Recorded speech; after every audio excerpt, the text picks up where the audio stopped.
I feel a significant responsibility for all those people that have suffered discrimination within cricket and, frankly, in wider work, the wider piece.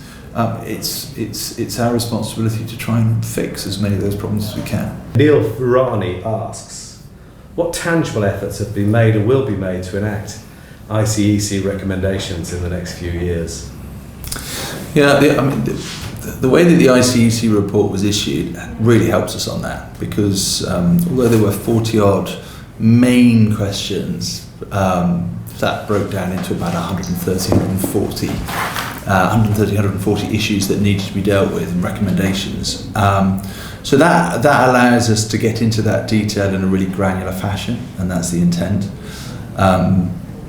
We think that by the end of the season we can deliver largely on around 60% of those. We know that we think that we can deliver on about 90 to 95%, that kind of range that we're aiming for. I say it's a rough range, and well, not that rough, 90 to 95%, but the more we get into it, the more we can understand what we can do, what's more difficult, and sometimes we find other ways of delivering on the same intent.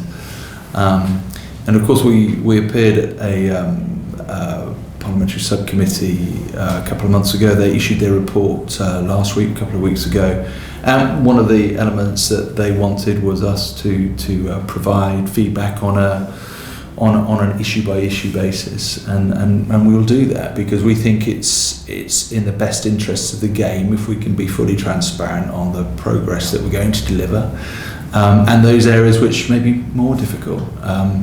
So interesting the questions asked though, because I think, and it's from a good person, the tone of it is, why hasn't anything happened? So is there a communication issue maybe? When you say nothing's happened? Well, I know that it has. I know that it has, but if there are people out there asking for follow-up, is that because it maybe hasn't had to cut through? I mean, in terms of tangible stuff, the immediate action on women's pay, for example, but actually quite a lot of other things as well. Yeah, there has been a lot of other things, and look, that's why we went in front of a common select committee, because they want to understand those issues, and we were given 100 days after the release of the report for us to provide our thoughts, and we were very specific in terms of the things that we knew that we can do, and those things that may take a little bit longer. So this is, I think this has to be an exercise in transparency. There are some things that we are still working through, such as pathways. The recommendations on the pathways are hugely complicated, but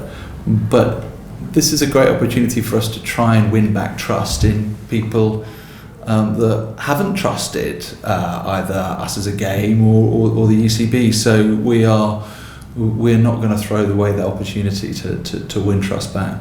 Have we actually done anything to make the environment safer once people go into it? Yes, I genuinely believe that, and the issues that Azim had to face, I think, have changed significantly. As a result of what's been brought to light and the discussions that have been had over the last three years or so, the conclusions that have been reached, and the determination that I see amongst everybody to try and make sure that cricket genuinely is a welcoming environment for all, whether it's a player or a supporter. That's not to say that we will eradicate all issues, because we do reflect society still. But I also think that we need to be an organisation that people, or a sport that people have trust in, so that when complaints are brought to bear, they get dealt with in a timely and fair manner. Issues get resolved, dealt with, and then we can try and learn from those and have an environment where everybody feels comfortable to be in. So, I think Azim, we swap WhatsApps pretty regularly. You talked about responsibility earlier. I feel a significant responsibility for all those people that have suffered discrimination within cricket and, frankly, in wider work, the wider piece. It's our responsibility to try and fix as many of those problems as we can. Michelle Charlesworth asks, what more can the ECB be doing about their carbon footprint? we issued. So if you Google ECB sustainability plan, you'll come up with a document that we published at the end of last year. It's 36 pages of good, sensible suggestions, both for clubs, venues, as to how we can hopefully deliver on reducing our carbon footprint. I think the venues have been leading the way on this for a number of years. When you look at installation of solar panels, getting rid of single-use plastic, a lot of good stuff. But we've focused on providing a lot of guidance also to our clubs, 5,500 clubs, all with clubhouses. A lot of our grants go towards again solar panels, insulation, windows, doors, trying to make them easier and cheaper to operate. The big issue that we'll always have is that we're a sport that we're a business where people will travel to us to watch our games, either in this country or abroad, and so those are the biggest challenges that we're going to face. But those are structural issues, effectively, that we can assist with, but we have to acknowledge that when we're travelling taking teams around the world, or people are coming here to Lords or to the Oval or to Headingley, that travel has a carbon footprint. Owen Jarvis asks, will the ECB look to increase investment in the For England disability squads, along with the Disability Premier League and the D40 County Championship competitions? Will Sky continue their live coverage of the finals? Yeah, Sky will sure continue the coverage of the finals. The DPL has been a great success in its first year. We're also seeking to work with the ICEC to put disability cricket onto an international footing. At the moment, the definition between disabilities differs from country to country, so that makes it very difficult for cricket to have an international footprint. And we're working with the ICC and a number of other countries to provide that common formula to allow us to do that. And I think in our submission that we put into ICC, it was indicated that there's over 1 billion people worldwide that suffer from disabilities. It's a huge number of people. And therefore anything that we can do to bring people into cricket, either as a watcher or as a player, is well worth us doing. So the specific question was, will the ECB look to increase investment? I've always looked to increase investment, but one of our issues is that there's lots of good things that we want to do and only a limited amount of resource. So I won't say we're looking to increase today. Yeah. We look at the opportunities and where we can get most return for our money, most good for our money. Chris Ward asks, from international games to the 100 to the new women's teams announced this week, why are all your decisions skewed to the same 8 to 10 counties every time? Would it make your life easier if counties like Sussex, Worcestershire and Leicestershire simply disappeared? Certainly not. It'd make our job much more difficult, and I don't buy the argument that they're all going to the same 8. Essex, 8 to 10, to be fair. Well, Essex, Durham, Somerset, whereas this year women's professional cricket is going to be played in 8 clubs or 8 venues. Next year it's going to be 11. So, I think that we do want to have a broad base.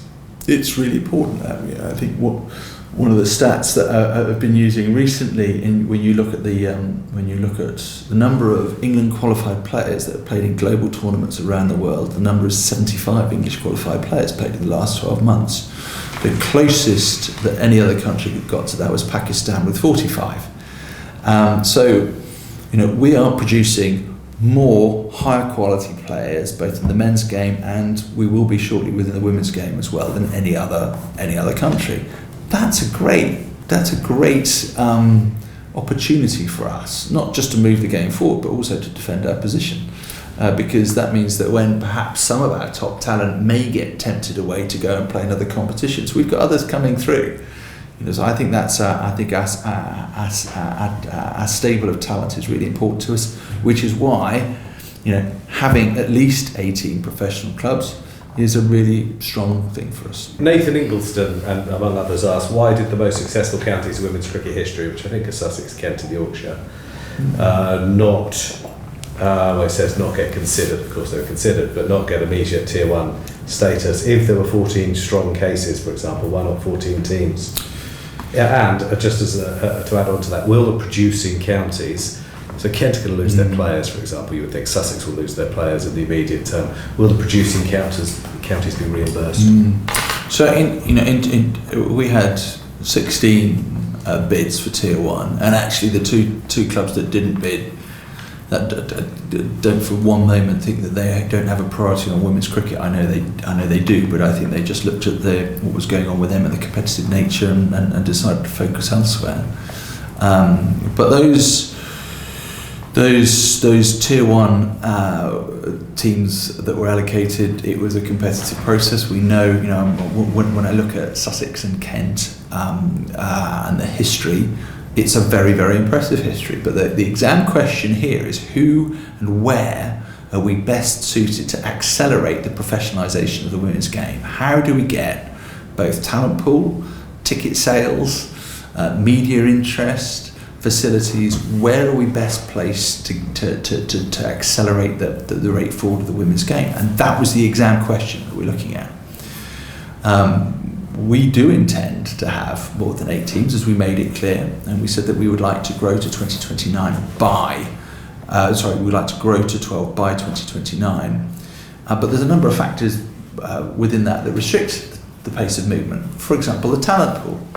So the women's talent pool is evolving really quickly, but we want to make sure that we don't dilute the quality of the play that's out there, because that will just increase the gap between domestic and international. That's not what we're at to. So we think that the shape of travel at the moment is well judged to make sure that we're bringing more teams on as the talent pool develops as well. And so Yorkshire and Glamorgan, who were awarded Tier 1 status, and we're delighted with that, and they will come online by 2027.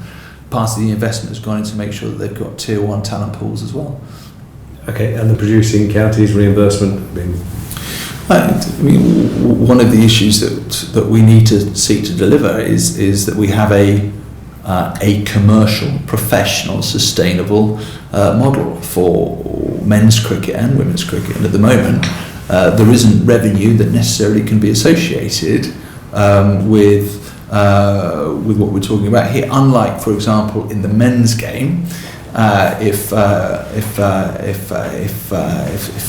player moves from one professional team to another, then often there is that compensation that follows. Maybe England recognition compensation.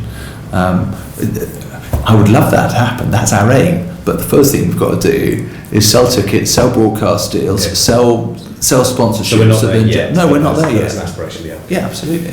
Danny Franklin asks, in order to be financially sustainable, women's cricket needs to build a television audience. Have Sky Sports committed to broadcasting more Tier 1 matches than they did for the regional teams? We've got certainly it's not a step back, and I think as we create the Tier 1 teams there will be further opportunities, but not just for Sky, for free-to-view television, for streaming. When we do a bit of research with regards to how the women's game perceived, the number one issue, which ranks at about 42%, is lack of awareness, lack of people being able to see the women's game. So that's not just a Sky issue. That's a broadcaster partner issue across the piece. And I think that you will see. Take the streaming as a very good example. I think the streaming that the men's county teams are doing now, a lot of it is a huge, brilliant quality. On a Sunday I'll stick at home on my big telly and flick between all the Vera's games. It's great. And I think that by aligning the regional women's teams back with the counties means that all of that comes on stream instantly as well. So there's a lot more support for that. So I agree with the tenet of the argument, which is more women's visibility. What I would say is we're not just going to restrict it to Sky. But having said that, Sky are brilliant partners for us and have done a great job for the women's game. There was a great deal of, I think, relief when you were appointed. Things can only get better vibe, maybe, go back to the Tony Blair election. I just wonder if that feels like a burden to you a bit, because I think it's fair to say this. We had a conversation then, and I think you were trying to manage expectations a bit. And saying that, we won't always agree on things, but it's all done with the best of intentions. Yes. I know that. Yeah. But I don't know that everyone out there does. And are you aware of that sense? Yeah, hugely aware. There's a huge amount of expectation. Hugely. But that's the exciting part of this role. In that there's so many people involved in this game, so much love and care for this game, and it needs to be looked after. And this is an opportunity for myself, the board, and the executive team to really nurture and look after the game. I think having been at a county cricket club as the chief exec, 2 different ones for the best part of 16 years, having been in sport for literally my whole life, I understand what clubs mean to people. They are such central tenets of the community, not just the professional clubs either. It's any cricket club that you go to when it's when you see what it does in the community. And actually, over the last 3 or 4 years, partly as a result of that, working with the ICEC report and the rest of it, our definition of club is now wider. It may be a table team that still has roots in the community. It still does stuff. That's my attraction. Then that's what I really want to make sure that we can deliver on. And I think that's why we got some support partly why we got support from government a few weeks ago in terms of the additional funding coming in, because they can see the difference that cricket clubs have, not just in terms of the sport but the wider community. And that's privileged to try and help steer that forward. What's the toughest decision you've made so far on the role, and why? It's always juggling resources. It's knowing if we'd like to have more than 8 women's teams right now, but we don't necessarily have the resources to do it right now, both in terms of players and in terms of money. So that's right up there with it's whenever we're juggling resources, and as a governing body and as a sport, there's always more we want to do, but there is never always more money coming in. So sometimes we have to decide what things we have been doing, which are now a lower priority compared to the new challenges. We have to take resource from the back and stick it to the front. That's always a difficult thing to do, because the thing about cricket, it is populated by nice people that want to do good stuff, and and you always want to support them, but sometimes you have to change direction, change tack to stay up to date with the constant challenges. So it's the allocation of resources is always the challenge.